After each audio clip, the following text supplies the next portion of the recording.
In this video, we're going to look at a couple examples of combining like terms in a word problem. So I've gathered a couple different colors here that I'm going to be using. If you want to go ahead and pause your video right now, grab yourself some colors because you know I'm a color person. And then we are also going to be taking these two story problems from the sheet that I linked for you. Right at the beginning of the unit. So we're going to be looking at these two story problems. So if you can cut and paste those in your notebook, then that is going to make less writing for you, which is good. So we're going to start by taking a look at this word problem. Garrett buys 5 loaves of bread and 8 cans of tuna for a picnic. Tanya buys a loaf of bread and 2 cans of tuna. Define and use variables to represent the total cost. So continuing with our word problem breakdown, we're going to go ahead and circle the numbers. So I'm going to circle 5 loaves of bread, 8 cans of tuna, a loaf of bread. Now I'm going to go ahead and circle that because that's actually a number. So if it says Tanya buys a loaf of bread, doesn't that mean 1? So I'm going to count that. So that's actually a number. And then 2 cans of tuna. All right, so we've gone through, we've circled our numbers. I'm going to underline what I'm being asked to find. So in my last sentence here, define and use variables to represent the total cost. So I'm trying to represent the total cost. Notice it does not say here to find the total cost. Okay, so it just says define the variables to represent the total cost and use those variables to represent the total cost. And then finally, we have some clue words here that are going to indicate to us what operations we should be using. So I see the word and. So Garrett buys 5 loaves of bread and 8 cans of tuna. And is an addition word. So that means we're going to be adding those together. And then same here, we have Tanya buys a loaf of bread and 2 cans of tuna. So again, that is an addition word. Okay, so it looks like we are just going to be adding. And then when we find the total cost, that means it's going to be normally equal to the total. So that would normally be on one side of the equal sign. But again, this is not asking me to solve. So all we're doing here is setting up an expression. We're defining and using variables. So next step then is going to be to define those variables. So I have 5 loaves of bread and I have 8 cans of tuna. Now I don't know how much those cost. I do know how many I am buying. So when I define my variables, I'm actually going to have 2. So I'm going to go ahead and let L represent the number of loaves of bread. Okay, or I'm sorry, the cost of the loaves, not the number. We know how many we're buying. Sorry about that. So we're gonna let L represent the cost of each loaf. And then we're gonna let T represent the cost of a can of tuna. Okay, so again, you can choose whichever variables you want. I chose L for loaves. You could choose B for bread. You could choose C for cans of tuna. Again, try to choose variables that remind you of what they represent. All right, so that's the first thing you still need to do with these word problems. You still need to define those variables. What are our variables representing? Then we can go back into the problem and we can grab the information that we have marked up here and write it out as an expression. So I see that Garrett buys 5 loaves of bread.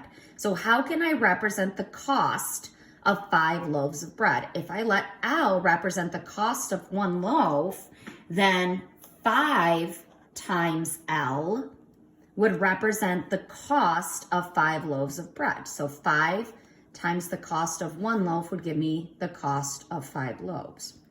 We said that this is a plus word here, and, so I'm going to say plus 8 cans of tuna. So same thing. I don't know how much a can of tuna cost. That's why I'm letting T represent that. So if I buy 8 cans of tuna at T cost, then I can represent that by 8 times T. 8 cans of tuna times the cost of each can. So this expression represents how much Garrett has spent for this picnic, okay? Then I need to add in Tanya's cost. Remember, we're looking for the total cost. So that's Garrett's and Tanya's together. So that's another and word. So that's going to be another addition, okay? So here's Garrett's, and then now we're going to find Tanya's. So Tanya buys 1 loaf of bread. So that's 1 loaf times L cost. Again, invisible math means we really don't need to put that 1 in front of the L. We're just adding an additional loaf of bread at L cost. So you can write that as 1L or just L. And again, we have that plus word there, 2 cans of tuna. So Tanya bought 2 cans of tuna at T cost each.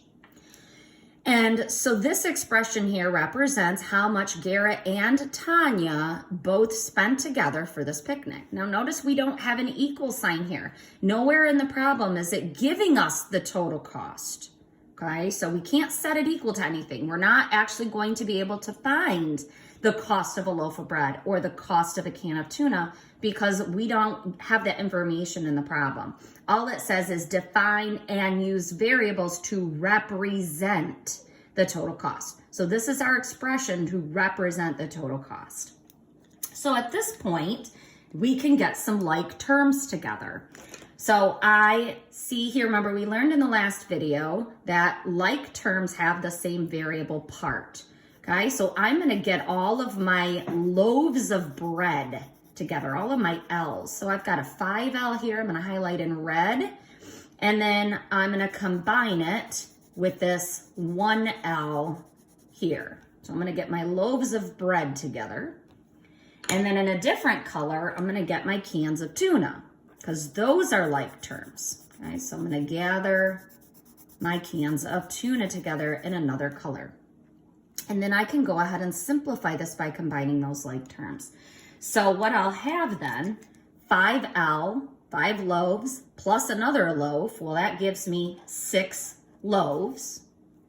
Plus, because this is all addition here, I have 8 cans of tuna, plus an additional cans of tuna, so that's a total of 10 cans of tuna.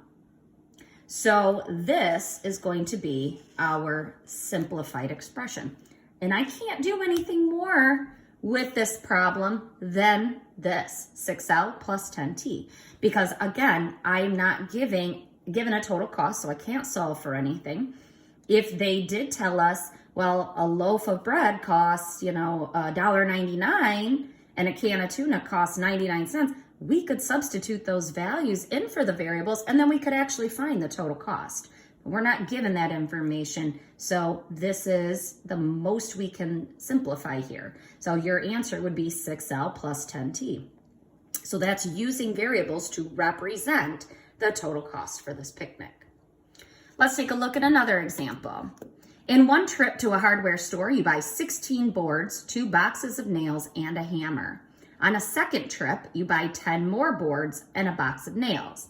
Define and use variables to represent the total cost. So again, we are being asked to define and use variables to represent the total cost, just like in the first problem. Okay, so that's what we're being asked. I'm going to underline that. And then we're going to go ahead and circle our numbers. So we have 16 boards, 2 boxes of nails, and again, we have a hammer. I'm going to circle that because that represents 1 hammer. So I got to count that. On a second trip, we buy 10 more boards and a box of nails. So again, I have to count that as a number. That's 1 box of nails. Okay? And then I have some keywords in here that I'm going to go ahead and highlight. So I see some ands again. So we have and a hammer. So that indicates an addition. We buy 10 more boards. Okay, so the fact that it's 10 more, again, indicates addition. And a box of nails. So again, we have another addition word there. So lots of addition in this problem, okay? And then again, we are defining and using variables to represent the total cost. Now in this particular problem here, we actually have 3 variables. So we've got boards, boxes of nails, and hammers. So we've got 3 different items that have costs that we're putting together. So I'm going to go ahead and let B represent the cost of a board. I'm going to let N represent the cost of a box of nails. And I'm going to let H represent the cost of a hammer. So we're being told how many of each of these we're buying, but we are not being told the cost. So these are going to represent the cost, okay, for each of those. Cost of the board, cost of the nails, cost of the hammer. So once you have your variables defined, remember you have to do this so you know what your variables are representing. Then we can go back in the problem and we can pull out the information and represent the total cost for both trips. So let's kind of work our way through the problem. So it says he buys, or we buy, 16 boards. So if we buy 16 boards at B cost per board, I can write that as 16B. And remember, this means 16 times B. 2 boxes of nails. So I bought 16 boards and 2 boxes of nails at N cost. So 2 times N. And 1 hammer. So plus 1H, or you could just say H. Okay, remember that invisible math. So here's the cost that you've spent on one trip to the store. 16 boards times B cost plus 2 boxes of nails at N cost plus 1 hammer at H cost. Then we have a second trip. So on the second trip, I buy 10 more boards. So that again indicates an addition. So I have 10 more boards. So that's another 10 times the cost of 1 board and a box of nails. So plus 1 box of nails at N cost. So again, I can write that as 1 times N or just N. All right, and again, I don't have an equal sign here because it is not giving me the total cost. This is all the information I have to work with in the problem. So I'm not solving for these costs. I'm just using variables to represent the total cost, okay? So with this, again, I'm gonna go ahead and use some colors to get my like terms together. So I'm gonna get all my boards together in one color. So I've got 16 boards here. I've got 10 boards here. So I know I can combine those together by adding them together. In another color, I'm gonna go through and highlight all the nails. So there's 2 boxes of nails, and then here's another box of nails, so I can combine those together. And then I have 1 hammer, okay, which I'll introduce a third color, even though I don't have anything else to combine it with. So I'm only getting that 1 hammer, so I can't combine that with anything else, but I do need to make sure that I keep it there. All right, so I've highlighted my like terms. Now I'm gonna actually combine those together to simplify. So I'm gonna start with my board. So I have 16 boards plus an additional 10 boards. So how many boards do we have all together? We have 26 boards at B cost. So 26 times B plus, again, this is all addition, so it makes it a little easier. I have 2 boxes of nails plus an additional box of nails. So I have 3 boxes of nails at N cost. And then I've got this lone hammer here, but I do still need to count it. So plus H or 1H, okay, so for 1 hammer. And again, this is all I can do with this problem. So this expression represents the total cost of everything we've purchased at the hardware store. 26 boards at B cost plus 3 boxes of nails at N cost plus the cost of 1 hammer, okay? So again, that's all I can show with this. So I just leave it as that simplified expression. In your practice today, you are going to be practicing with various problems where you're combining those like terms together. I highly encourage you to color code your like terms and make sure that you are visually seeing how those terms get combined.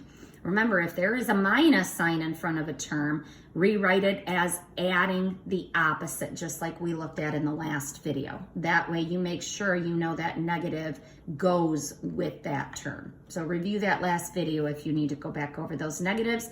And as always, please let us know if you have questions or need help. We'll see you later.